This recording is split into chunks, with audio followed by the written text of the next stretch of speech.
Hello Stampin' Friends, this is Jeannie Moss, the Bluegrass Stamper. Welcome to my studio here in the Bluegrass state of Kentucky, where today we'll be making this quick and easy Christmas card. May your days be merry and bright. Wishing you a holly jolly Christmas. It's easy because for one thing, we're using only one color of ink, and that is the Memento Black. We'll be using the Sweetest Star bundle. This is a punch bundle. We'll be using the Santa, wishing you a holly jolly Christmas, and may your days be merry and bright. We'll also be using some of the paper from Take a Bow. And it's not Take a Bow, but it's Take a Bow. And the reason it's called that's because there are dies that go with this that make ribbons for your packages. So this package of paper includes 48 6x6 sheets. There's 4 different designs. They are double-sided. So you would get all of these patterns and you would get 6 sheets of each. So we're using a little bit of this paper. So we're going to get started. You'll need supplies. This is a half sheet, 5.5 by 8.5 of real red. We're going to fold that in half for our card base. I like to fold that up and match up the corners and then bring my finger back to the center and go out on each side. Take my bone folder and give that a nice press. And that is our card base. We have 2 panels. These are 4 by 5.25. We have a square of Granny Apple Green. This is actually kind of from my scraps. It's 2.5 inches, 2.5 inch square. We've got a strip. This is a 1/2 inch by 3. And then we've got 2 little strips of that DSP. These are 3/8 by 3. So for the inside of our card, we are going to stamp the Have a Holly, wishing you a holly jolly Christmas. And again, like I said, we're only using the Memento Black ink. So we'll ink that up.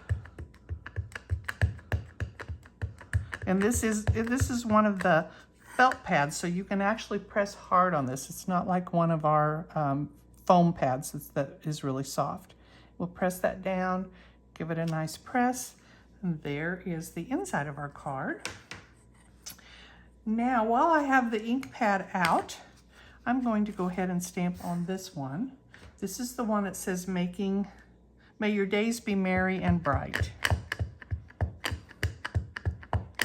And I'm just going to stamp that in the center of this. And you don't have to worry too much about if it's perfectly in the center, because we're going to align it as you'll see in a minute. So I'm going to put this out of the way.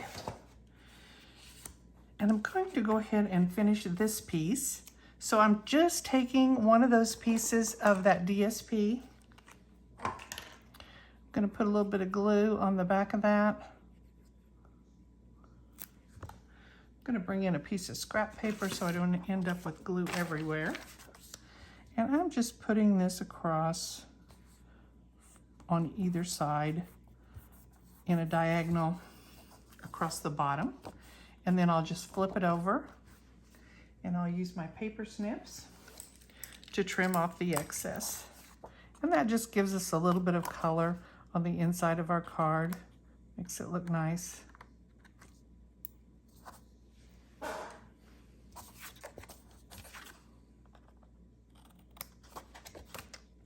And then this panel is ready to go inside our card.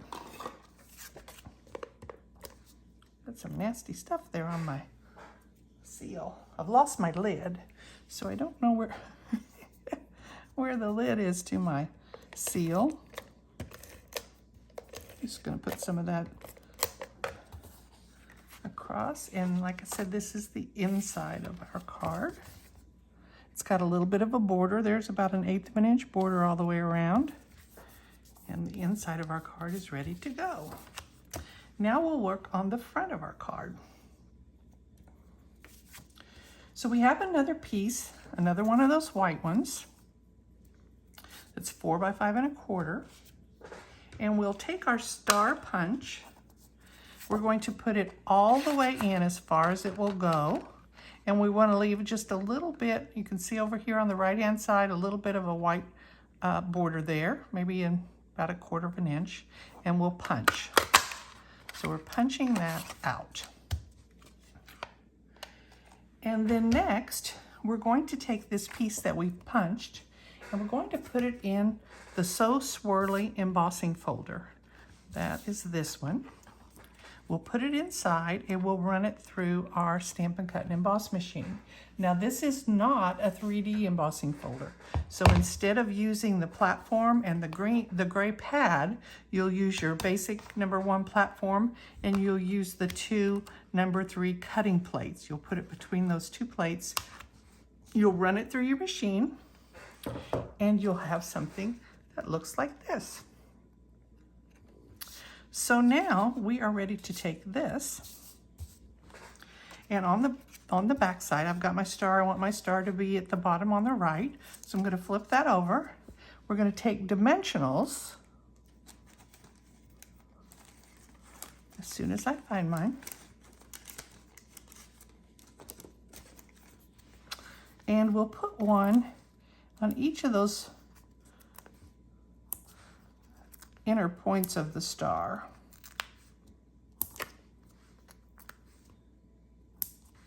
And then we're also going to put some out on the edges because we are going to pop this panel up.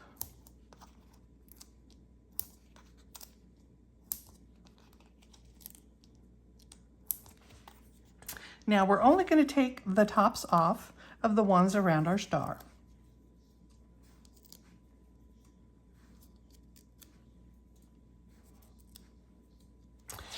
And then we will take this green piece that we stamped and we'll get it lined up the way we want it, and we'll just press that down. Then we'll flip it over. We'll remove the rest of the backings. Oh, I forgot a step. There is one more step before we do that. Dang. Forgot to put our paper on. So this is going to be a little trickier than it normally would be. In fact, let me see if I can remove this. Before you put this green piece on, you want to put your DSP on. But as you can see, I am not perfect by any stretch of the imagination. And so you're going to get to see me fix this boo-boo. All right, so I'm taking that piece back off. With the dimensionals, it's not too terribly bad. We're going to take this piece of red. This is real red. And we will add this little strip of DSP to that.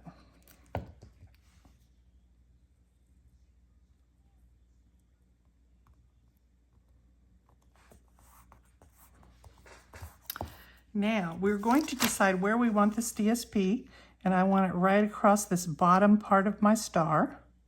So I'm going to put a little bit of glue right across there. I'm going to line this edge up with the side. I'm going to put that piece right on there. Then I'm going to take my paper snips and I'm going to cut off some of this excess. Now I've got all those dimensionals that I got to deal with here. Let me put that out on here. That'll be a little easier. And we're going to put some glue over here, and we're going to seal this side down. Line it up with the edge, and we want to keep those about the same distance from the bottom. So that should be pretty good. And then we'll turn it over to the back side. And we will trim those pieces so that they match our star. Now, we could have put this piece on before we punched, but if we had done that, then it would be harder to punch because it would have been 3 layers, not just 1 layer or 2 layers, but 3 layers. And you might want to let it dry a little bit before you come in to cut that out. And now we are ready to realign this guy.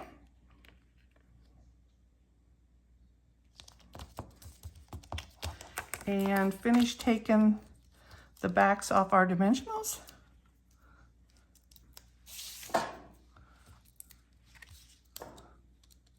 Everything seems to be sticky. And this is ready. Make sure I don't put it on the back of my card at the rate I'm going right now. So this is going to go right on the front of our card, and it has dimension to it. Our next step is going to be to take that star that we punched out, and we're going to stamp our Santa on it. Now, when I'm working on something like this where I'm trying to stamp on something that's pre-cut, I like to use a piece of black. Where did I do that? Hey, here we go. A piece of black cardstock to put underneath it. And it just seems, especially if you're not really sure where you're stamping, but it seems like it gives it better definition. It makes it a little easier to find your positioning on there. And once more, we're using that Memento ink pad. And I may have to pull this over so that I can see it. And I'm hoping you still can see it, because I almost need to be right over it to stamp that. And there is our Santa. I colored the Santa with the Real Red blends, and I'm not going to make you watch all of that. I'm going to show you a little bit. I colored his Santa suit with the light Real Red, and I just tend to kind of outline a section that I'm coloring, and then just kind of use wide sweeping strokes to fill that in. And I did that on all the pieces of the Santa. And then I took the light black, basic black marker blends, and I colored his belt. I took the light wild wheat and did the buckle on his belt. Now I like to use the light black because it tends to let the outlines still show through. So I'm not sure if you can see that, but you can still see the detail on his belt. If you use the dark black, then it tends to overpower that so that you can't see those lines underneath it. So that's why I used the light black. I used it on his belt and his boots. And then I used the dark red. You can see where I added some details, some shadow. Now coloring is, I'm not that great at coloring, but I do like to add a little bit of detail. And then his face, I used petal pink. I used the light petal pink. Now you could color your Santa in other colors, you know, color him as he would be for your family. I colored his face with petal pink and his little hands. And then I went back with Flirty Flamingo and I added a little color to his nose and his mouth and some little cheeks, like little rosy cheeks. So the last thing I did for this guy is I took my Wink of Stella and I colored, or I painted all the white areas with my Wink of Stella. And I'm just going to go over that really quickly. And Wink of Stella does dry very quickly. And I don't know if you're going to be able to see the shine, but it does give it a nice shimmer. So I don't know if we can see that on camera or not, but there is a nice shimmer there. So he is ready to go on our card, and I'm just going to flip him over. I'll add probably 3 dimensionals to his backside.